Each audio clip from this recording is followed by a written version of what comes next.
Good morning students. आज मैं आपको संगीत पारिजात के बारे में बताने जा रही हूँ। यह एक संगीत का बहुत ही महत्वपूर्ण ग्रंथ माना गया है, जिसकी रचना पंडित अहोबल जी ने की थी।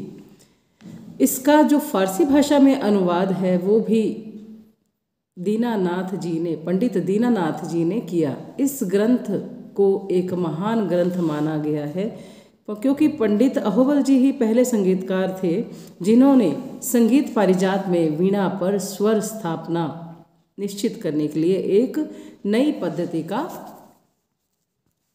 प्रचलन किया। नई पद्धति जिन्होंने बनाई, पंडित जी ने ही बनाई। यह ग्रंथ जो है वो मंगलाचरण से शुरू होता है। इसमें कुल 8 अध्याय माने गए हैं। उन 8 अध्यायों को किस तरह से विभाजित किया गया है? पहला स्वर, ग्राम, मूर्छना, स्वर विस्तार, वर्ण, जाति, समय और राग प्रकरण। संगीत पारिजात में कुल 500 श्लोक माने गए हैं। इसके जो 8 अध्यायों में डिवाइड किया गया है इस ग्रंथ को, उसकी विवेचना इस प्रकार से है। पहला था, हमने किया था जो नाम बताया आपको, स्वर अध्याय में इसकी डिस्क्रिप्शन किस हिसाब से दी गई है वो आप देखिए। इस अध्याय में हवा और आग के संयोग से नाद की उत्पत्ति और उसके 2 भेदों के बारे में बताया गया है। यानी कि जो फर्स्ट अध्याय है, यह स्वर अध्याय, इसमें हवा और आग के संयोग से, इन दोनों के मिलने से जो उत्पत्ति होती है, जो आवाज़ उत्पन्न होती है, उसके बारे में बताया गया है। स्वर और श्रुति में स्वरों को सांप और उसकी कुंडली की श्रुति बताया गया है। 22 श्रुतियों को 5 प्रकारों में बांटा गया है।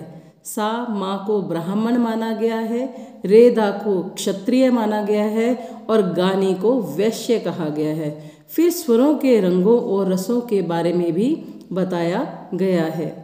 ये जो आपका फर्स्ट अध्याय है मंगलाचरण में, स्वर अध्याय के बारे में क्या क्या डिस्क्रिप्शन की गई है? पहली ये की गई है कि इसमें आग और हवा के संयोग से जो आवाज़ उत्पन्न होती है उसको, इसके बारे में बताया गया है। स्वर और श्रुति के संयोग को सांप और उसकी कुंडली की श्रुति के बारे में बताया गया है। सामा को ब्राह्मण माना गया है, रेधा को क्षत्रिय माना गया है और गाने को वैश्य कहा गया है। फिर स्वरों के रंगों और रसों के बारे में बताया गया है। अब सेकंड अध्याय क्या है इसका? ग्राम अध्याय। ग्राम अध्याय में पंडित अहोबल जी ने अपने संगीत पारिजात में क्या लिखा है? स्वरों का ऐसा समूह ग्राम कहलाता है तथा यह मूर्छना का आधार भी होता है।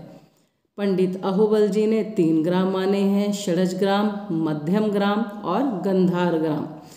पंडित जी ने तीनों ग्रामों में से षडज ग्राम को ही उत्तम माना गया है और आजकल यही ग्राम जो चल रहा है वो प्रचलन में है। राग 2 ग्रामों षडज और मध्यम पर ही आधारित है। गंधार ग्राम जो था वो स्वर्गलोक में ही निवास करता था, देवता लोग ही इसका अनुसरण किया करते थे और मातृलोक पर यह नहीं है, यानी कि इस भूलोक पर इसका प्रचलन नहीं है।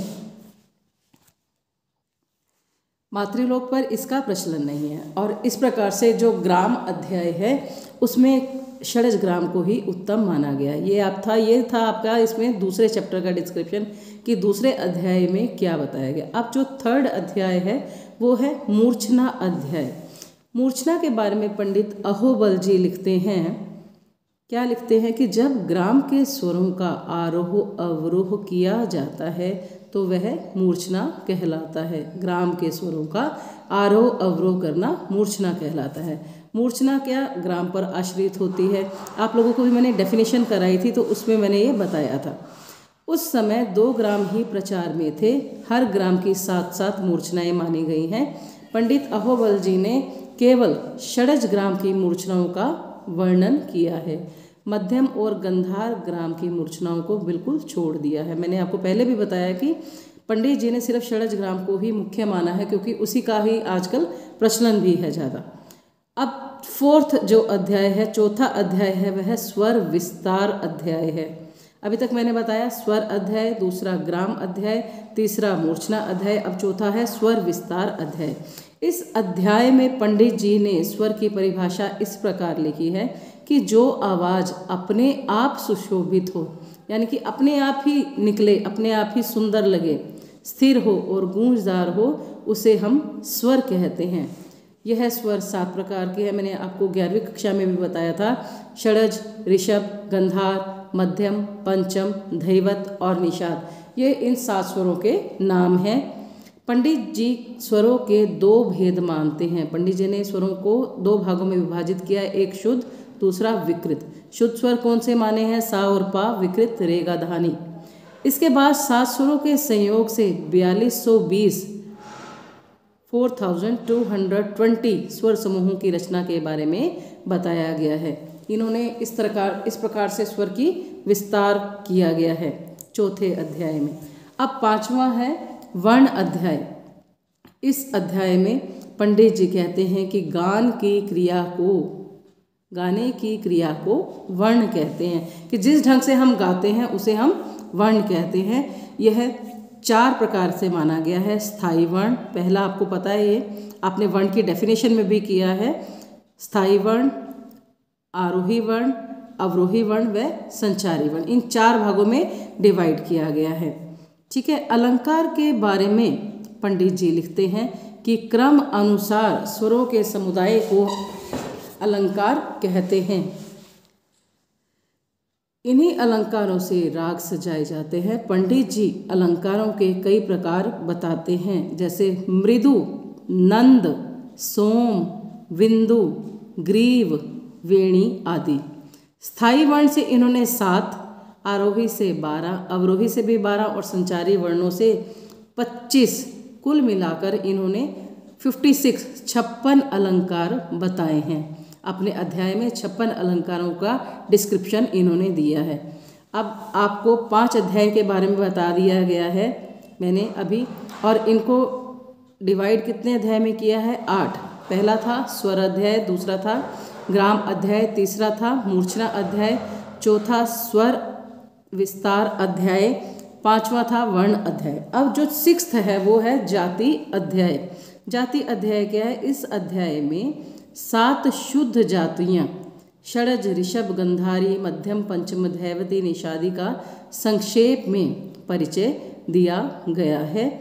इसके बिना कंपित, स्फुरित, गुम्फित आदि गमकों के बारे में समझाया गया है।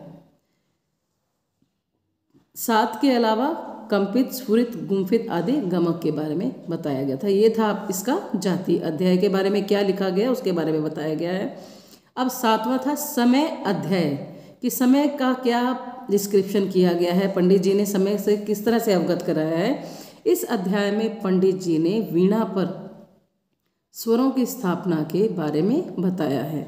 इसके आगे 5 प्रकार की गीतियाँ बताई गई हैं और उनके लक्षणों के बारे में बताया गया है। पंडित जी अपने समय के प्रचलित रागों का समय भी लिखते हैं, जैसे रामकली, तोड़ी का गायन समय दिन का पहला प्रहर माना है। भैरवी, मुखारी और ललित हर समय गाए जा सकते हैं।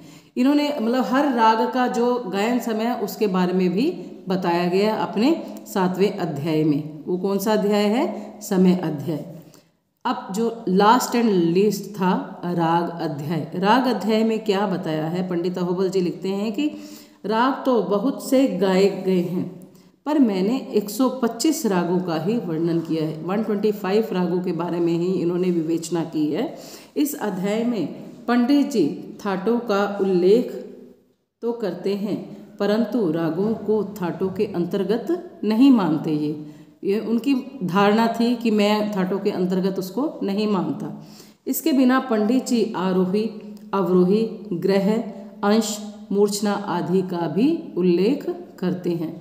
अब इस तरह से पहला अध्याय हुआ स्वर अध्याय, दूसरा हुआ ग्राम अध्याय, तीसरा हुआ मूर्छना अध्याय, चौथा हुआ स्वर विस्तार अध्याय, 5वां हुआ वर्ण अध्याय, छठा हुआ जाति अध्याय, 7वां समय अध्याय और 8वां राग अध्याय। इस प्रकार से यह ग्रंथ मंगलाचरण से शुरू हुआ था और उसको 8 भागों में विभाजित किया था। यह ग्रंथ आधुनिक काल के संगीत से बहुत संबंध रखता है, इसलिए पंडित जी को, इस अनमोल भेंट को संगीत जगत कभी भी नहीं भुला सकता। संगीत पारिजात का हमारे संगीत जगत में बहुत ही महत्वपूर्ण स्थान है।